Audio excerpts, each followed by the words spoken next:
There was a guy who wasn't a student in the student union, and he put something in my drink, and he took me downstairs and he beat me up and he raped me in the disabled toilet of the student union. And I think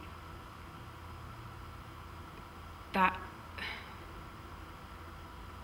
coming out of that time of not being able to do anything about that, of being so completely helpless in that moment and not being able to move,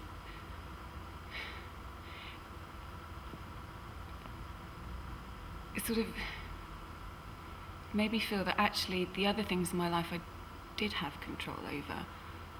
So the fact that I was gay was fine, that he'd done this to me and he'd taken something from me, but he hadn't taken who I was, and who I am, was something that couldn't be changed. And I think that was the first moment I thought, okay, I'm gay and I'm just going to have to deal with it. I'm Stephen. Paul. Viv. Russell. Jordan. Buckley, the dog. Danny. Stuart. Kerry. Nigel. Martin. Nick. Giles. Stephen. Robbie. Chris. Denise. John. Nick. Verity. Tom. Julie. Murray. Hugo. Graham. Ruthie. William. Jamie. Andrew. Cecilia. James. Malcolm.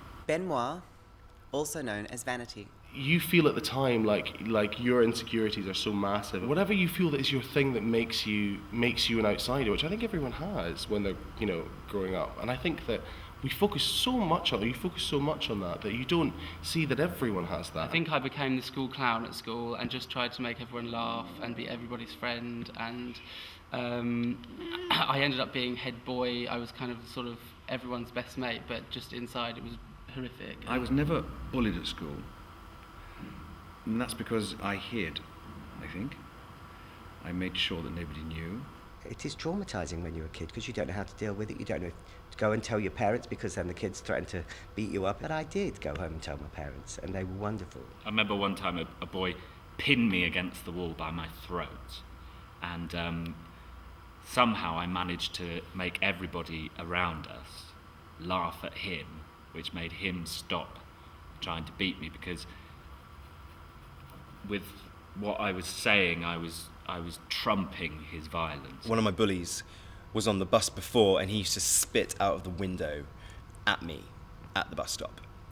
So I joined school clubs, singing and dance after school, which enabled me to get the later bus. I remember playing the MC in Cabaret with the Madonna Conical Bra at school and thinking, oh my God, the lads are gonna destroy me for this.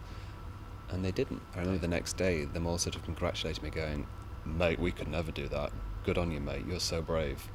And then I sort of became like a surrogate lad for the last 2 years of school. They sort of adopted me. Because I removed myself and got myself out of the way of that bully, he actually enabled me to find this career that I love. My way out of being bullied, was through books and through learning and education, because I knew if I could get to university and get a scholarship and get a good place, I could get out of town and never have to see these people ever again. Once I decided to go to drama school and met other people who were already out, and they were already gay, and they already had boyfriends, and they were already going to clubs, and they were already having sex, it was quite a natural step for me. I got on very well with a third year, this guy that I quite felt I felt something for, and my coming out was, I suppose, meeting him, and then he was my first ever partner, gay partner, and I was with him for 10 years.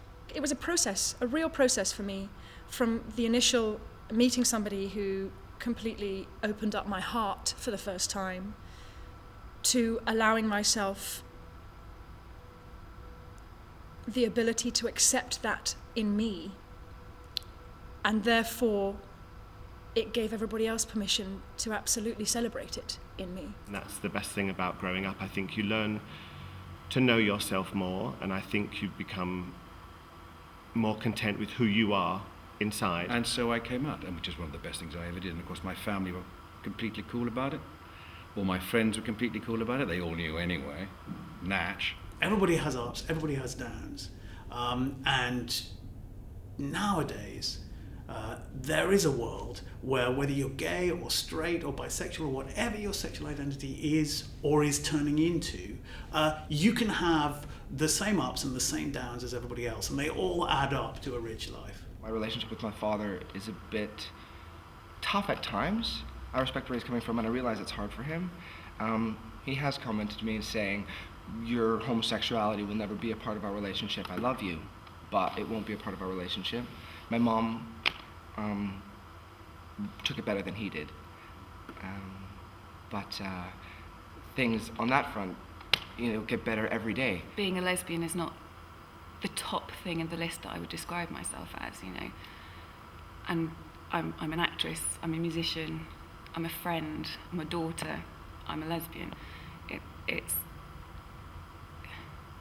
It's not what defines me, but it's part of who I am. My homosexuality isn't challenged, it's not under scrutiny, it's not, it's not debated.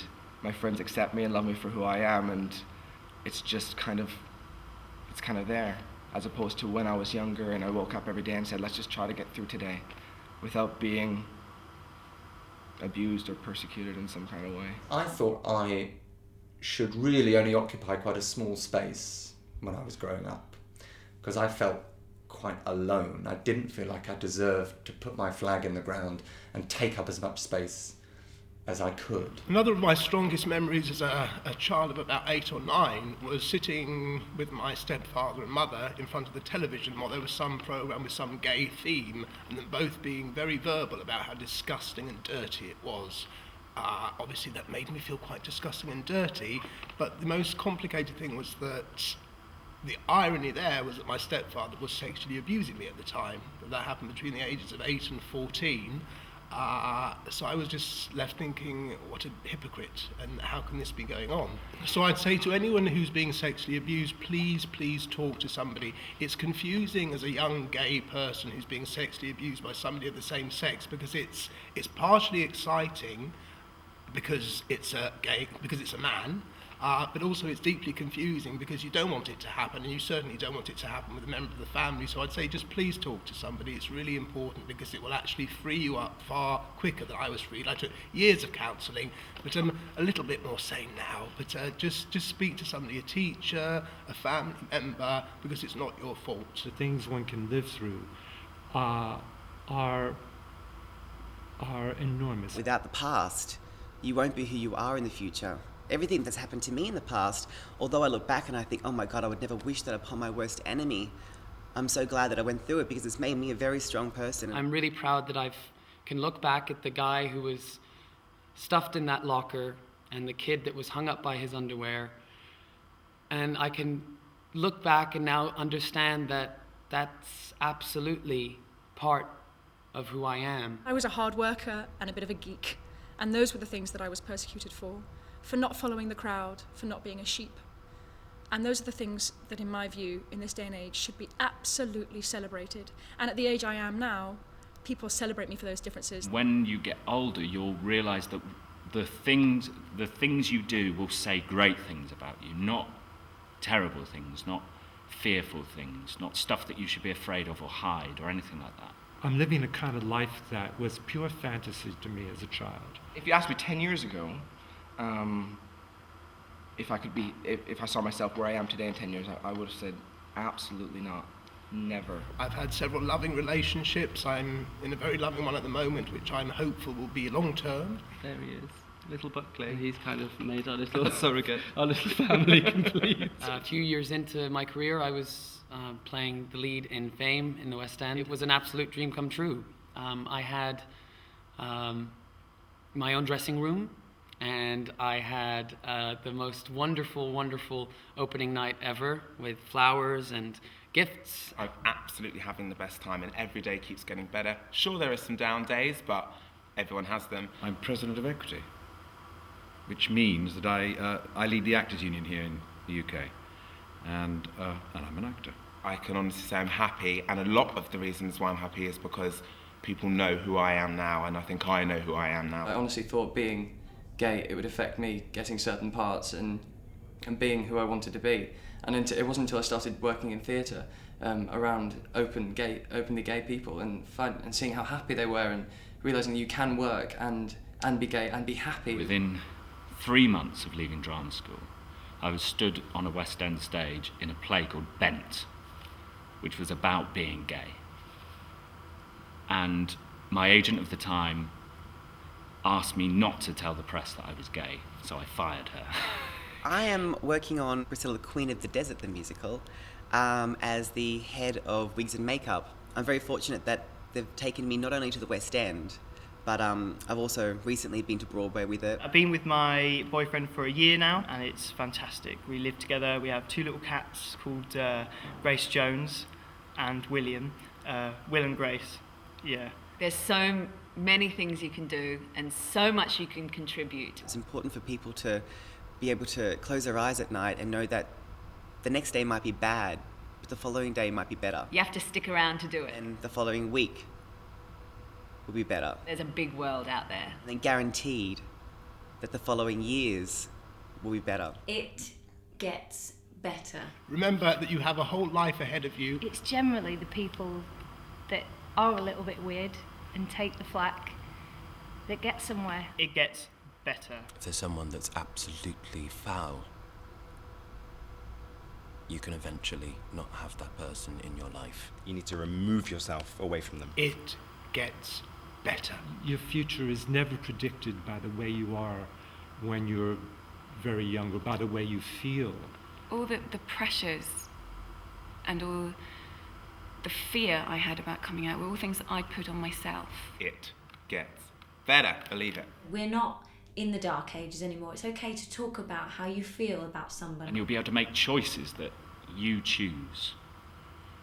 And the freedom of these small minor choices will be the biggest liberation you've ever had in your life. You can be open, you can say how you feel. It will just transform you and fill you with a feeling of freedom which at the moment you can probably never imagine you can have. And also you will care less, I think. You know, you will give less of a damn about what everyone else thinks. It does get better. It's incredibly important that you're gay. It really does get better. It's not just this thing to get used to and tolerate like a dysfunction that we can all live with and be okay with. I promise you it gets better. It's not a dysfunction. Trust me, it does get better. And if anybody tells you you have less value because of your sexuality or your gender or your race, that's not the truth. And there's nothing broken. Know that there's absolutely nothing wrong with you. Nothing needs to be fixed. The support from your family and friends